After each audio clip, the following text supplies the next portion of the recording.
내란 특검이 한동훈 전 국민의힘 대표에 대해 신청한 공판전 증인신문을 법원이 받아들였습니다. 수사기관이 참고인 조사를 시도했으나 진술 확보를 못한 경우 법정으로 소환해 증언을 듣는 절차입니다. 특검은 추경호 전 원내대표 등의 계엄 해제 의결 방해 의혹과 관련해 한 전 대표의 참고인 출석을 요구해왔습니다. 한 전 대표가 소환에 불응하자 법정에 세워서라도 진술을 받겠다는 것입니다. 한 전 대표는 알고 있는 것을 책과 다큐멘터리 증언 등으로 이미 밝혔다며 응하지 않겠다고 했습니다. 그는 작년 12월 비상계엄 선포 20여 분 만에 잘못된 것이라며 국민과 함께 막겠다고 선언했습니다. 곧바로 국회로 이동해 국힘의원 18명과 함께 계엄 해제 요구 결의안 통과를 주도했습니다. 당시 상황은 온 국민이 생중계로 지켜봤습니다. 새롭게 더 나올 것이 없습니다. 그런데도 특검은 공판전 증인신문을 신청하면서 한 전 대표가 불출석하면 구인할 수 있다. 본인 의사와 무관하게 강제력이 수반될 수 있다고 압박했습니다. 피의자도 아닌 참고인에게 강제력을 언급했습니다. 비상계엄이 범죄라면 한 전 대표는 범죄 피해자에 해당됩니다. 특검도 내부적으로 그렇게 보고 있다고 합니다. 특검도 한 전 대표가 계엄 해제 방해 의혹에 대해 특별히 더 증언할 내용이 없다는 걸 알고 있을 것입니다. 그럼에도 계속 부르는 것은 한 전 대표에게 없는 사실을 만들어 국힘 동료를 배신하라고 강요하는 것이거나 아니면 정치적 망신주기, 정치 보복을 위한 것이라고 볼 수밖에 없습니다. 이재명 대통령도 대장동 일당 배임 사건 재판의 증인으로 소환됐지만 5번이나 출석하지 않았고 법원은 결국 증인신문을 포기했습니다. 내란 특검은 그동안 한덕수 전 국무총리 구속영장 기각, 교회와 오산 공군기지 압수수색 등에서 무리한 수사를 한다는 지적을 받았습니다. 한 전 대표에 대한 요구도 지나치다고 할 수밖에 없습니다. 무리한 수사는 그 결과에 대한 국민 불신을 부를 뿐입니다. 더불어민주당이 15일 조희대 대법원장에게 사퇴를 요구했습니다. 정청래 대표는 지도부 회의에서 대법원장이 그리 대단하냐, 탄핵 대상 아니냐고 했습니다. 이어 전국 법관 대표 회의를 열어 대법원장에 대한 사퇴 권고를 논의해야 한다고 말했습니다. 일부 의원은 이재명 대통령에 대한 선거법 파기환송 재판을 거론하면서 사법 거래가 있었는지 공수처가 수사를 해야 한다고 주장했습니다. 대법원장이 사퇴하지 않으면 수사하겠다는 겁니다. 추미애 국회 법사위원장도 페이스북에 내란범 구속 취소 등으로 내란 세력에 간을 키웠다며 대법원장 사퇴를 요구했습니다. 민주당은 이 대통령 사건 대법원 재판 직후부터 대법관 증언 카드를 꺼냈고 특검이 청구했던 한덕수 전 국무총리에 대한 영장이 기각되자 내란 특별재판부를 추진했습니다. 사법개혁은 이름일 뿐이고 실질은 자신들 마음에 들지 않는 판결을 한 것에 대한 보복과 다름없습니다. 현재 14명인 대법관을 26명으로 늘리려는 것도 이재명 대통령 재임 중 대법원 구성을 친민주당 우위로 변경하려는 목적이 있다고 법조계는 비판하고 있습니다. 정권이 사법부를 행정부 부처처럼 자신들 마음대로 뜯어 고치려 하자 지난 12일 전국 법원장들은 회의를 열어 사법부 독립은 반드시 보장돼야 한다는 입장을 밝혔습니다. 일방적 대법관 증언과 외부 인사들이 참여하는 법관 평가제에 대해서도 우려가 나왔습니다. 내란 특별재판부에 대해서는 신중한 접근이 필요하다는 의견이 다수였다고 합니다. 권력에 의한 일방적 사법제도 변경에 대한 반대 의사를 분명히 밝힌 겁니다. 국가 원수인 대통령은 이렇게 입법, 사법부가 충돌할 때 균형을 잡아줘야 합니다. 그런데 이재명 대통령은 내란 특별재판부에 대해 그게 무슨 위헌이냐고 했고 사법부는 입법부가 설정한 구조 속에 헌법과 양심에 따라 판단하는 것이라면서 사법부에 대한 국회 우위를 말했습니다. 완전히 민주당 편에 선 겁니다. 민주당의 대법원장 사퇴 요구에 대해서도 대통령실 대변인은 시대적 요구가 있다면 임명된 권한으로서 그 이유를 돌이켜 봐야 될 필요가 있다고 했다가 논란이 커지자 입장이 없다고 했습니다. 5년 임기 정권이 입법권을 무기로 사법 독립을 침해하려는 시도에 이어 노골적으로 대법원장까지 겁박하고 있습니다. 과거 권위주의 정권조차 이런 방식으로 대법원장을 위협하면서 사퇴를 요구하지 않았습니다. 독재에 저항했다는 사람들의 독재적 발상이 놀랍기만 합니다. 김병기 민주당 원내대표가 저신용 저소득일수록 높은 금리를 부담하고 고신용 고소득계층은 낮은 금리를 누린다며 지금 금융구조는 역설적이라고 했습니다. 앞서 이재명 대통령도 지난주 국무회의에서 어려운 사람 대출이 더 비싸다, 너무 잔인하다며 초우량 고객에게 0.1%만이라도 이자 부담을 더 지워 어려운 사람들에게 좀 더 싸게 빌려주자고 했습니다. 경제를 포퓰리즘 정치 논리로 생각하는 데서 그치지 않고 그런 정책을 실제로 밀어붙일 것처럼 보입니다. 금리는 대출자 상환 능력에 따른 시장 가격입니다. 돈 갚을 능력이 있고 연체 경력이 적을수록 낮은 이자를, 떼일 위험이 클수록 높은 이자를 물립니다. 이를 잔인하다고 하면 사고를 많이 낸 운전자의 보험료를 깎아주기 위해 무사고 운전자의 보험료를 올리자는 주장과 같은 것입니다. 고신용자의 대출 금리를 높이고 저신용자의 금리를 낮추면 누가 성실하게 빚을 갚겠습니까? 금융이 뿌리부터 흔들릴 것입니다. 저신용자에게 금리를 낮추라고 하면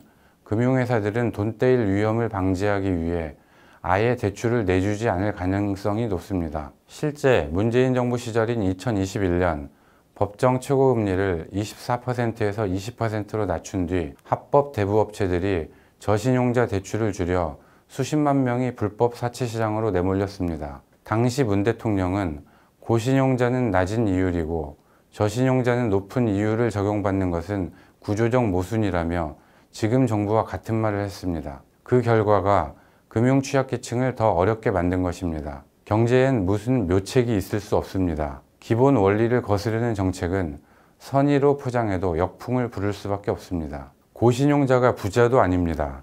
신용평가회사들은 재산에 관계없이 대출을 제때 갚고 각종 공과금 요금을 연체하지 않은 사람에게 높은 신용점수를 매깁니다. 부자라도 연체 이력이 있으면 신용도가 내려가는 것이죠. 성실히 경제활동을 하는 정직한 시민들에게 고신용자라고 금리를 더 내라고 하면 납득하겠습니까?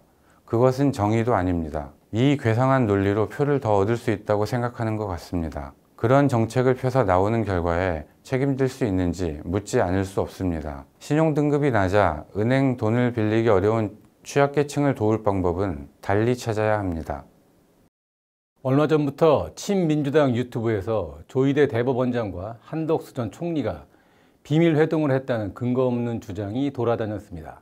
유튜브에서 흔히 있는 일이지만 집권 민주당이 이 주장을 근거로 조 대법원장 사퇴를 요구하는 일이 벌어졌습니다. 민주당이 제시한 근거는 아무것도 없었습니다. 민주당 한 의원은 16일 국회 대정부질문에서 윤석열 대통령 파면 직후인 작년 4월 7일쯤 한 전 총리, 정상명 전 검찰총장, 김건희 여사 모친의 측근, 그리고 조 대법원장이 만났다는 제보가 있다고 했습니다. 조 대법원장이 이 모임에서 이재명 선거법 사건이 대법원에 올라오면 알아서 처리한다는 말을 했다고 주장했습니다. 그러나 이를 뒷받침하는 근거는 제시하지 않았습니다. 의원 면책 특권을 이용해 근거 없는 주장을 펴 신문과 방송에 보도되도록 한 겁니다. 앞서 김호준 씨 등 친민주당 유튜버들도 그들이 만났다면 엄청나게 부적절한 것이라면서 의혹을 확산시켰습니다. 그러더니 정청래 대표를 포함한 당 지도부 인사들까지 나서 조 대법원장에 대한 특검 수사를 요구했고 일부는 탄핵까지 주장했습니다. 그러나 한덕수 전 총리 측은 헌재의 탄핵 결정 이전과 이후를 막론하고 조희대 대법원장과 회의나 식사를 한 사실이 일절 없다고 했고 정상명 전 총장도 조 대법원장과 개인적 친분이 전혀 없다고 했습니다. 조희대 대법원장도 입장문을 내고 이 대통령 선거법 사건과 관련해 한 전 총리와는 물론이고 외부의 누구와도 논의한 바가 전혀 없다. 나머지 사람들과도 대화 또는 만난 사실이 없다는 것을 명백히 밝힌다고 했습니다. 당사자들이 모두 터무니없다고 부인하는데도 민주당은 이를 반박할 증거를 하나도 내놓지 않았습니다. 민주당은 명백한 가짜뉴스에 징벌적 배상 책임을 묻는 법을 추진하고 있습니다. 그러나 이 법의 목적은 가짜뉴스 근절에 있는 게 아니라 자신들에게 비판적인 언론을 위협하고 길들이기 위한 것이라는 비판을 받고 있습니다. 그런 정략적 목적이 아니라면 민주당은 이번에 자신들이 제기하고 퍼뜨린 조 대법원장 관련 주장이 가짜뉴스로 판명날 경우 징벌적 배상 책임을 우선 적용하기 바랍니다. 자신들은 사실 확인도 하지 않고 중대한 의혹을 고의로 무차별적으로 퍼뜨리면서 가짜뉴스 근절법을 추진한다고 하니 누가 이를 신뢰하겠습니까? 민주당이 18일 내란 특검 관련 재판을 전담할 재판부를 별도 설치하는 것이 골자인 내란 전담 재판부법을 발의했습니다. 민주당은 언제 이 법안을 처리할지는 아직 밝히지 않았습니다. 민주당도 내란 전담 별도 재판부를 만드는 것이 위헌적이란 사실을 모르지 않을 겁니다. 민주당 의원조차 이 법의 강행 처리는 윤석열 전 대통령의 계엄과 다를 것이 없다고 지적했습니다. 만약 끝내 민주당이 내란 재판부를 별도로 만들면 당장 위헌 제청이 있을 수밖에 없고 이 제청 심판 결과가 나올 때까지 내란 재판부는 중지됩니다. 중지되지 않고 재판을 강행하면 그 자체로 심각한 문제가 발생합니다. 이런 사실을 민주당이 모를 리 없는데도 내란 재판부 설치 법안을 강행하려는 이유는 이 법안을 윤 전 대통령 사건을 재판하고 있는 판사를 압박하는 용도로 이용하려 하기 때문이라는 관측이 나오고 있습니다.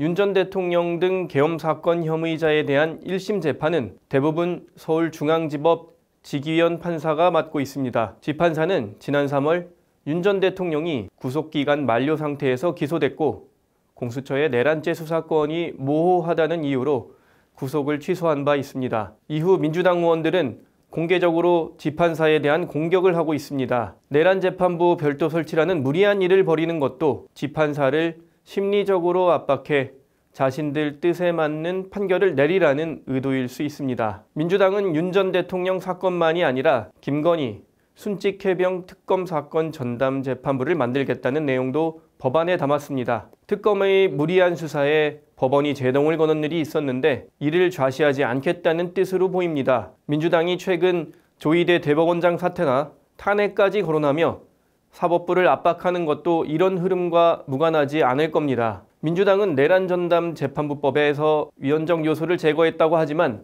그렇지 않습니다. 헌법 101조는 사법권은 법원에 있다고 명확히 규정하고 있습니다. 국회가 이에 개입하는 것 자체가 원천적으로 위헌입니다. 윤 전 대통령 관련 재판은 국민이 지켜보고 있습니다. 재판부가 편향된 판결을 하고 싶어도 할 수 없는 상황입니다. 중앙지법도 민주당이 재판 지연을 지적하자 재판부에 법관 1명을 추가 배치하고 직원을 충원하겠다고 밝혔습니다. 지금 민주당의 행태 자체가 재판의 신뢰성을 떨어뜨리는 위험한 일입니다. 공정한 판결을 위해 민주당은 재판부와 사법부에 대한 압박을 그만둬야 합니다.